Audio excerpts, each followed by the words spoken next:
Hey guys, అందరికీ విశ్వవసునామ ఉగాది శుభాకాంక్షలు. ఉగాదికి మా అపార్ట్మెంట్ అయితే పువ్వులతో చాలా అందంగా అలంకరించి డెకరేట్ అయితే చేసేసారు. ఉగాదికి నేనైతే yellow colour top and jeans pant వేసుకొని రెడీ అయిపోయాను. నా అవుట్ఫిట్ లుక్ అయితే ఇలా వస్తుంది. ఉగాది పచ్చడి మా ఇంట్లో చాలా టేస్టీగా, చాలా సింపుల్గా చేస్తారు. ఉగాది పచ్చడి ఎలా చేస్తామంటే, మా ఇంట్లో ఒక కప్లో బెల్లం చితక్కొట్టుకొని వేసుకొని దాంట్లో టామరిండ్ వాటర్ వేసుకుంటాం. అది బెల్లం కరిగిపోయిన తర్వాత దాంట్లో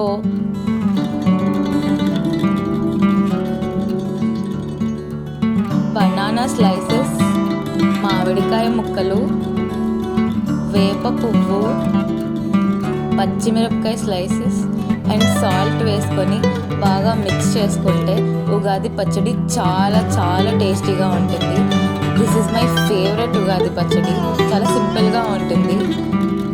తర్వాత నేను మా ఫ్రెండ్తో కలిపి ఇస్కాన్ టెంపుల్కి అయితే వెళ్ళిపోయాను. ఇస్కాన్ టెంపుల్లో ఆవులన్నిటికీ మేత కూడా వేసేసాం. ప్రతి ఉగాదికి మా అపార్ట్మెంట్లో లంచ్ పెడతారు. లంచ్ అయితే చాలా టేస్టీగా ఉంది. ఐటమ్స్ కూడా చాలా అదిరిపోయాయి. అసలు ఫుల్ అయిపోయింది మొత్తం. ఉగాదికి ఎవ్రీ సంవత్సరం సరస్వతి ఘాట్లో అయితే ప్రోగ్రామ్స్ జరుగుతాయి. అక్కడికైతే ఈరోజు ఈవినింగ్ నేను వెళ్ళిపోయాను. మా తమ్ముడు అక్కడ కీబోర్డ్ వాయించాడు.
మా తమ్ముడైతే కీబోర్డ్తో పాటు మృదంగం కూడా వాయిస్తాడు. This is the